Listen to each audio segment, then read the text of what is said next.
So while we are going to shift gears slightly, we are going to continue to build on some of the themes from this morning. I'm really excited about that, particularly the element of culture in the workplace. So I'm excited to talk about chronic disease, the connections between chronic disease and lifestyle choices, the impact that chronic disease is having on our workforces and our employees, and what we can do as employers to get ahead of some of these concerns. We'll start by taking a look at the impact of chronic disease in Canada before talking about, from an employer lens, what does this really mean? I'll share a little bit around a framework that you can consider taking back to your workplace to follow to get ahead of these issues. And then I'll close with some trends to keep an eye on relative to digital health and personalized care. Chronic disease in Canada. What's really compelling is that half of Canadians, according to the Canadian Health Index in 2016, so it's a recent stat, are living with at least one chronic condition. And usually these fall in the category of mental health, could be a chronic degenerative condition such as diabetes or heart disease. And the prevalence is actually rising. It's rising in part because we know we have an aging population, as well as the treatments for serious illnesses are improved, which means we have more people at work who are living with chronic disease in some form. And we also know there is a lifestyle factor when it comes to chronic disease. So you can see this picture paints an urgent need for us to think about our benefits plans a little bit differently. These in the past have been designed to be responsive in nature, and we have an opportunity to be more proactive to get at the drivers of chronic disease so that we can take targeted action. That urgency, it comes from the fact that, of course, we want to live longer and healthier lives. We deserve this. But it's also good business sense to be managing chronic disease and really thinking about the impact of the workforce. The reason why is it's costing the Canadian economy $122 billion in lost productivity every year. And what's really interesting is there's a disconnect between the level of chronic disease among employees as they report and employers' perception of that prevalence. See here that 59% of employees in this survey, this is from the Sanofi Canadian Healthcare Survey, and these results were validated with new results this week. 59% Canadian employees are living with one or more chronic condition. Employers believe that 32% of their workforce is living with a chronic condition. We see from our own health screening data as well that the number of employees who are living with 3 or more risk factors for chronic disease, as picked up on their screening, is 57%. So it's really showing this issue is not going away anytime soon. Now this we know, right? Chronic diseases can actually be prevented, they can be delayed through healthy lifestyle. Things that are modifiable and tied to a number of different conditions like physical activity, nutrition, cholesterol, blood pressure, blood glucose, and of course our habits relative to smoking and the use of alcohol. So what does all this mean from an employer perspective? How can we mitigate the risks of chronic disease in the workplace? What we do know is there's a lot at stake. If we think about absence and disability alone, 4 out of 5 of the leading causes of people's absence from work are tied to chronic diseases, the ones we talked about, mental health, certainly the degenerative diseases as well. And if we think about, yes, there's a really devastating impact on employees, the impact on our business is equally severe. We have a scenario where the majority of drug plan utilization is actually driven by cardiovascular meds. And for long-term disability, long-term absences, mental health is most often for employers the #1 driver. So if we think about overlaying the connection between mental and physical health and even financial health to this picture, it becomes even more complex. Consider an employee who is diagnosed with type 2 diabetes. That person is likely dealing with some functional impairments, perhaps some lifestyle limitations that are causing them a great deal of stress. They could have an impact to their finances, so that layer of financial health is coming into play. And then if we pull all these pieces together, oftentimes the individual is at risk for another chronic condition, such as heart disease. So you can see these confounding variables coming together and really creating an impact on the person's ability to be productive at work and our overall business outcomes. So while that picture may seem bleak, it's not a fate written in the stars, as they say. In fact, we have an opportunity to recognize that chronic diseases are more preventable and manageable than ever before. And employees are saying, hey, we're looking for support. In fact, 84% of employees are looking to their employer to support their physical health. That number for mental health goes up. It's actually 86%. And employers are ideally positioned to be able to deliver that type of support in a workplace scenario or program. Let's talk about a model that works. It all begins with understanding that health is integrated. Think about that example I shared where diabetes and mental health and heart disease can all be working together for many individuals. If we take that concept a little bit further, we actually see research that shows that a person dealing with symptoms of depression is 3 times more likely to report a chronic physical issue as well. And the reverse is also true.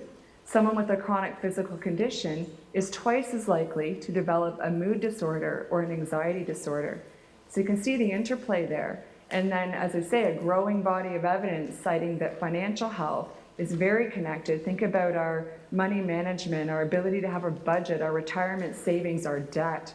All of those different areas have an impact on our mental and sometimes our physical health. The second layer of integration has to be considered at the program level. Think about all the different programs we offer our employees. We have EAP, drug coverage, short and long-term disability, voluntary benefits like critical illness and life insurance. We have retirement savings programs and wellness programs and health risk assessments. All of these programs are valuable on their own, but it's really only when we connect the dots between them that we can start to really deliver a seamless and supportive and effective program to our employees. The good news is that the framework for us to follow is not complicated. This has been evolving over time as we've gone away from a broad strokes to wellness to a more focused, strategic, and targeted approach. It really begins with understanding your own organization. This comes from looking at multiple, both employer as well as employee level data streams to paint a picture of what are the key goals, the needs, and opportunities for your organization. Once armed with those insights, we can move into a planning stage, which involves setting a vision and setting really specific and targeted and measurable objectives. With a plan in place, we're then prepared to deliver on that plan. Could be that it's programs or tactics that are designed to help you meet your goals. It may be that your organization is needing a wholesale culture shift, so it's starting with the leadership and the communications and developing that healthy workplace culture. Perhaps the most critical piece in an effective workplace strategy is to know your objectives up front. And we talked a little bit about this, but whether it's developing a workplace culture of health, containing your benefits or other employment-related costs, providing support for employees who are working with a chronic condition, or engagement or productivity. It's probably all of these things mixed together for many of you, but the reality is once we can establish benchmarks and then track our progress, we're in a much better position to demonstrate the value and the return on our investments in these programs. And that goes a long way when it comes to fostering employee engagement, their loyalty, and their retention.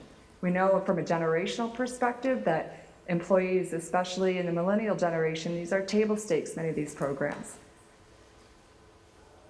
So I want to build on the theme of culture for a moment and just highlight some of the research that came out of the Sun Life Ivy Canadian Wellness ROI study. It's a mouthful for us. We looked at the outliers and some interesting findings were revealed. The company that fared the best in the study and had a 16% score for their treatment group, those who received the wellness programming, excellent result. That company had strong and engaged leadership, excellent communications, an overall culture where employees felt valued, they felt respected, versus company Y, the company that fared the worst, had issues with change. They were going through significant organizational change throughout the course of the study period, and their leadership was by many employees viewed to be disrespectful, even toxic. So we had a scenario where the treatment group for company Y actually had a negative score. And the researchers didn't feel it was coincidental that this group was actually co-located with the senior leadership team, same office. So all to demonstrate that our programs are more effective with that cultural base and that foundation. So it's really, really key. And I loved hearing this morning that there are tools, and we have a number of tools as well, that help us measure this. In 2017, this is not a pie in the sky scenario where we have to figure it out on our own. There are specific tools that help us measure the areas related to culture in our workforce and even tied to psychological health and safety. So I'll close with a couple of trends to watch. There is so much going on in the area of digital health, personalized medicine. Think about things like big data and devices and how we use those, targeted communications. Can actually be overwhelming to stay ahead of the curve when it comes to all these different emerging innovations. What we've decided to do is get really laser focused on doing some pilots, as well as having building our capabilities. So starting at the ground and continuing to build in areas like first offering digital means of accessing healthcare providers, information about our healthcare providers and different ratings from other Canadians. So you'll see some great information coming out on that. Providing targeted support to generate awareness and prompt employees to take action, really using those digital technologies. We are also using big data, as I said, this is part of the measurement piece and the evaluation to make sure that we continue to develop these trends and respond to the workplace needs that are very unique. And then finally, we're leveraging digital tools such as a digital benefits assistant to provide customized, targeted, relevant information to employees based on their demographics, their preferences, and even their claiming patterns. So some really neat stuff going on there. To close off, a couple things to take back to the office with you. Note that chronic disease is the most pressing public health concern of the 21st century, according to the Centers for Disease Control. Feel confident that we as employers have a framework we can use that will allow us to get ahead of these issues and mitigate the risks, and it all begins with assessment. It's really key to tailor our programs based on the objectives that the data uncovers for us. So if we recognize that beginning with assessment is really the key opportunity, it's important then to be able to have a foot in today's world as well as in the future with regards to technology to support how we do that. Understanding where we are today helps us create a vision for where we're going in the future, and really using the data to help inform a strategy that will help us get ahead of chronic disease in your workplace. Thank you very much.